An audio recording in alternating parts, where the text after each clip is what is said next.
You know, Christmas is almost here, and I like the brightly colored lights. When we were kids, we always used to have to go on a trip around the neighborhood looking at bright lights. But anyway, one of my favorite stories from my childhood is the three wise men. How they saw that bright star off in the distance, and they were so amazed and interested in this phenomenon that they traveled hundreds of miles to see where it was pointing and to kind of try to figure out what was going on. They were, various accounts call them astronomers or people that studied strange things, and so they saw this strange sight that was so unusual, and they wanted to go check it out. Well, the Gospel of John describes Jesus as a bright light. And so if you think about Jesus as a bright light and all our brightly colored lights in this season, it's kind of like all of our brightly colored lights kind of morph together into a combination of the meaning of the light of Jesus, or the lights of celebration of a great event, or recognition of a happy festive time. Sometimes we use candles to show our joy and our excitement.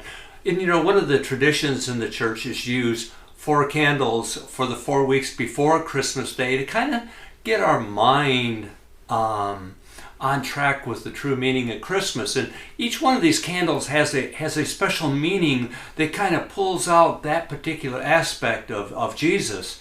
And those 4 candles meant hope, peace, joy, and love. Each one of those are one aspect of what Jesus means to us. And so it occurred to me that this Christmas season, the symbolism of the candle of love in particular resonated in my heart. And the candle of love started with the Christmas star long ago, the ones that the 3 wise men saw, or the ones that the shepherds saw. A bright light in a faraway sky, symbolizing God's love for His people, all of us. And that bright light symbolizes also a new way of living that Jesus came to us to show us how to live. Now, in contrast to that bright light of Jesus, the Gospel of John talks about the darkness of the world.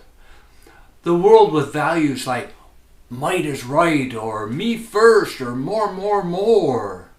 The darkness of evil and Satan and all of his forces. The Christmas star is a brightly shining light to give us all hope, peace, joy, and love. And these all are kind of based on the candle of love. When I look around our country, yes, there's little spots of light. There are good people in our country and in the world. But it's easy to see the darkness of the might is right, or the me first, and all kinds of evil. And on top of that, if that isn't enough, we have the random disasters like floods and hurricanes and tornadoes. And, just recently we had that terrible disaster in Kentucky and surrounding areas with all those tornadoes. I mean, I've never seen tornadoes level such a wide area. Well, the candle of love gives us the strength to push back against the darkness in whatever form it takes. The candle of love shows us the way to care for others. And the candle of love helps us to be the people that God calls for us to be. That's why one of our core values at Kalamo is loving God. When we focus on loving God, He fills our heart with that peace that passes all human understanding, that then leads to true joy and happiness. And that's what our message is about this week, and I hope that you find it useful.